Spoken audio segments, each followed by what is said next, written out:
Hello বন্ধুরা, তোমরা সবাই কেমন আছো? আশা করি ভালো আছো, সুস্থ আছো, ভালো থেকো। দেখো আজকে বৃষ্টি ভেজা সকাল সকাল সকাল স্নান করে নিলাম। কেন জানো?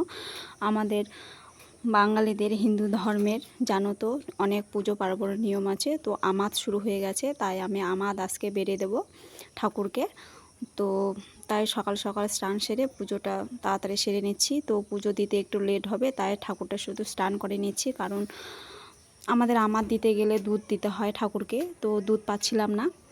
মা নিতে গেছে একটা বৌদির বাড়িতে। তো বৌদিদের আজকে এমন কাণ্ড হয়েছে, গরুটা ছুটে কোথায় চলে গিয়েছে খুঁজে পাচ্ছি না।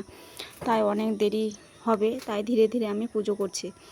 ফুল জল দিয়ে দিচ্ছি, পুজো করছি। এখন মা দেখা যাক কবে দুধ নিয়ে আসে, কখন দুধ নিয়ে আসে, তারপর পুজো হবে। তো আমি তাতে পুজোর সব রেডি করে রাখছি।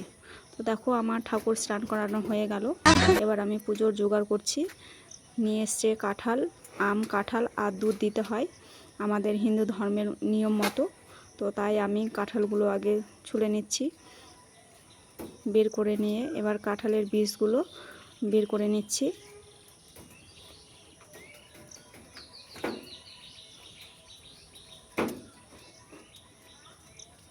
তো আমার কাঁঠালের বীজ ছোলা হয়ে গেল। এবার আমি আমটা ভালো করে ছুলে পিস পিস করে কেটে নেব।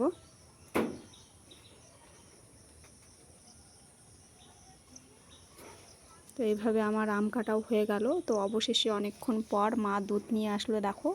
তো আমার পুজোয় যে দেওয়া হয়ে গেল। তো বন্ধুরা, আমার ভিডিওটি সবাই দেখো, শেয়ার করো, লাইক করো, আর প্লিজ স্কিপ না করে পুরোটাই দেখো, প্লিজ প্লিজ।